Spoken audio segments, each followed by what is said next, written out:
तो चलिए आज घूमते हैं जोधपुर। दोस्तों, जोधपुर राजस्थान का एक प्रमुख जिला है जो अपने शाही अंदाज, किले, महल, मंदिर, हवेलियां और ऐतिहासिक विरासत के लिए दुनिया भर में फेमस है। यहाँ पर बड़ी संख्या में विदेशों से भी लोग घूमने के लिए आते हैं। जोधपुर शहर की स्थापना राव जोधाजी ने 12 जुलाई 1459 को की थी। शहर के सबसे ऊंचे स्थान पर स्थित मेहरानगढ़ किला है और नीचे हजारों नीले मकान बने हुए हैं। इसी कारण से इसको ब्लू सिटी भी कहते हैं। इसके अलावा इस शहर को सूर्य नगरी के नाम से भी जाना जाता है। तो चलिए फिर वीडियो में आगे बढ़ते हैं और एकदम शुरू से शुरू करते हैं और जानते हैं आप यहाँ तक कैसे आराम से जोधपुर तक आ जाएंगे। बात करें रुकने के लिए आपको होटल कहाँ पर लेना चाहिए, तो ऐसे तो आप पूरे जोधपुर में कहीं भी रुक सकते हैं, लेकिन जो सबसे अच्छी लोकेशन है वो है नई सड़क मार्केट, जो रेलवे स्टेशन से 1 किलोमीटर दूरी पर स्थित है। ऑटो में 20 से 30 रुपए का किराया देकर आप यहाँ तक आ जाएंगे। यहाँ पर आपको बजट से लेकर वीआईपी होटल्स में जाएंगे। यहाँ पर की स्टार्टिंग 1000 रुपए से हो जाती है। 1500 से 2000 के बजट में आप एक अच्छा सा रूम ले सकते हैं। अगर आप कपल या फैमिली के साथ आते हैं तो आप यहाँ पर कल सिटी पैलेस में भी रुक सकते हैं। बहुत अच्छा होटल है। होटल में आपको रेस्टोरेंट और बार भी मिल जाएगा। इस लोकेशन से मात्र 100 मीटर दूरी पर ही यहाँ का फेमस सेंटर भी स्थित है। तो अब हम लोग बात करते हैं यहाँ पर घूमने का सही तरीका क्या है। दोस्तों, यहाँ पर प्लेसेस दूर दूर हैं, तो घूमने के लिए सबसे अच्छा रहता है आप यहाँ पर रेंटल स्कूटी ले लीजिए। नई सड़क पर ही बहुत से रेंटल स्कूटी वाले आपको मिल जाएंगे। स्कूटी के लिए 300 से 400 रुपए पर डे का चार्ज करते हैं। आपके पास में आधार कार्ड और डीएल होना जरूरी है। साथ ही पेट्रोल आपका अलग से रहता है। या फिर आप चाहें तो ऑटो या टैक्सी से भी घूम सकते हैं। ऑटो वाले 5 से 6 मेन प्लेसेस के लिए 700 से 800 रुपए का चार्ज करते हैं। वहीं टैक्सी वाले 2000 से 2500 रुपए का चार्ज करते हैं। दोस्तों, यहाँ पर सभी प्लेसेस की टाइमिंग सुबह 9 बजे से 5 बजे तक रहती है। तो चलिए सबसे पहले हम लोग चलेंगे जोधपुर की शान मेहरानगढ़ फोर्ट।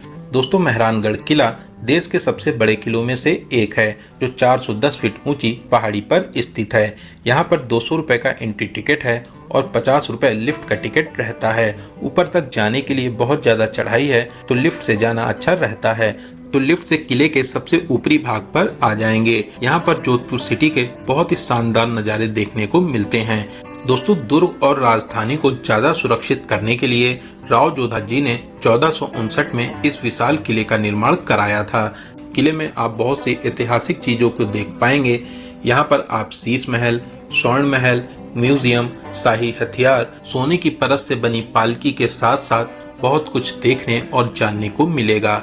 किले के अंतिम छोर पर विशाल तोपों को भी देख पाएंगे, जो किले के चारों ओर सुरक्षा के लिए रखी हुई हैं। यहीं पर प्यारा सा मंदिर भी बना हुआ है, आप दर्शन आदि भी कर सकते हैं। यहाँ पर घूमने में 2 से 3 घंटे आराम से लग जाते हैं। तो यहाँ पर घूमने के बाद में अब हम लोग चलेंगे जसवंत थाड़ा, जो यहाँ से 1 किलोमीटर दूरी पर स्थित है। दोस्तों, जसवंत थाड़ा बहुत ही प्यारा बना हुआ है। एंट्री गेट के पास में ही छोटी सी झील है, जो इसकी खूबसूरती को और भी बढ़ाती है। यहाँ पर आपसे 30 रुपए का एंट्री टिकट लगता है। दोस्तों, सफेद संगमरमर से बना ये शानदार स्मारक है, जिसे महाराजा सरदार सिंह ने 1906 में अपने पिता जसवंत सिंह के सम्मान और स्मृति में बनवाया था। स्मारक के अंदर बड़ा सा हॉल है, जिसे मंदिर स्वरूप में बनाया गया है। दोस्तों, ये स्थान शाही परिवार के लिए शमशान घाट के रूप में कार्य करता है। यहाँ पर शाही परिवारों की छतरियां और समाधि स्थल बने हुए हैं। तो यहाँ पर कुछ समय बिताने के बाद में अब हम लोग चलेंगे माचिया जू, जो जसवंत थाड़ा से लगभग 7 किलोमीटर दूरी पर स्थित है।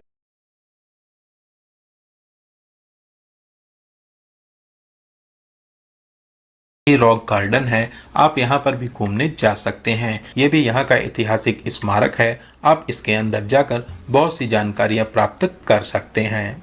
तो चलिए, रॉक गार्डन में घूमने के बाद में अब हम लोग आ चुके हैं जू के पास में। दोस्तों, यहाँ पर आपसे 25 रुपए का एंट्री टिकट लगता है। बहुत ही बड़े एरिया में जू बना हुआ है। आप यहाँ पर हिरन, चीता, शेर, भेड़िया, तेंदुआ, भालू और भी बहुत से पशु और पक्षी देख पाएंगे। बहुत ही अच्छा और शानदार प्लेस है, आप यहाँ पर घूमने जरूर आइए। आप यहाँ पर बहुत ही अच्छे तरीके से एंजॉय कर सकते हैं। दोस्तों, जू से मात्र 1 किलोमीटर दूरी पर ही कायलाना लेक है। यहाँ पर भी बहुत से लोग एंजॉय करने के लिए आते हैं। यहाँ पर आप बोटिंग का मजा ले सकते हैं, साथ ही साथ फोटो शूट के लिए ये बेस्ट प्लेस है। यहाँ के नज़ारे बहुत ही शानदार लगते हैं। शाम को यहाँ पर बहुत भीड़ भाड़ होती है। तो यहाँ पर घूमने के बाद में साले मार्केट में ही शाही समोसा और अरोड़ा चाट स्थित है। यहाँ का टेस्ट सच में लाजवाब रहता है। आप यहाँ पर शाही समोसा और लस्सी जरूर ट्राई करें। साथ ही साथ अरोड़ा चाट का तो क्या ही कहना, इनका टेस्ट तो लाजवाब है। यहाँ पर आप अलग अलग तरह की चाट को ट्राई कर सकते हैं। तो समोसा और चाट का मजा लेने के बाद में अब हम लोग आ जाएंगे घंटाघर के पास में। दोस्तों जोधपुर का घंटाघर बहुत ही प्यारा बना हुआ है। साथ ही साथ इसके चारों तरफ मार्केट भी बनी हुई है। यहाँ से मेहरानगढ़ फोर्ट के नज़ारे बहुत ही प्यारे लगते हैं। शाम को लाइट्स में इसकी खूबसूरती में चार चांद लग जाते हैं। आप 25 रुपए का टिकट लेकर क्लॉक टावर के फर्स्ट फ्लोर पर भी जा सकते हैं। तो शाम को आप यहाँ पर कुछ देर जरूर बैठें। यहाँ पर बैठ के आप सुकून भरे पलों को बिता सकते हैं। तो यहाँ पर एंजॉय करने के बाद में रात में हम लोग अपने होटल में आराम करेंगे और अगली सुबह हम लोग चलेंगे तुर्ची का झालरा, जो घंटाघर से मात्र 400 मीटर दूरी पर ही स्थित है। दोस्तों ये एक बावड़ी है जिसका निर्माण 1740 में जल संरक्षण के लिए किया गया था।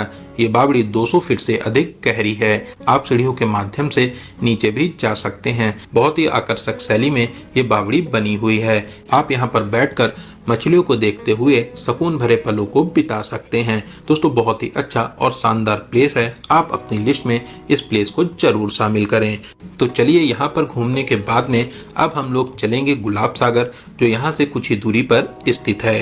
दोस्तों गुलाब सागर का निर्माण गुलाब राय ने 1788 में करवाया था, जिससे शहर को पानी की कमी ना हो सके। यहाँ पर लगे फुवारे यहाँ की खूबसूरती को और भी बढ़ाते हैं। यहाँ से मेहरानगढ़ फोर्ट के बहुत ही खूबसूरत नज़ारे देखने को मिलते हैं। आप अपनी यादों के लिए यहाँ पर प्यारी प्यारी फोटोशूट जरूर कराएं। तो यहाँ पर घूमने के बाद में अब हम लोग चलेंगे मंडोर गार्डन और किला, जो यहाँ से 7 किलोमीटर दूरी पर स्थित है।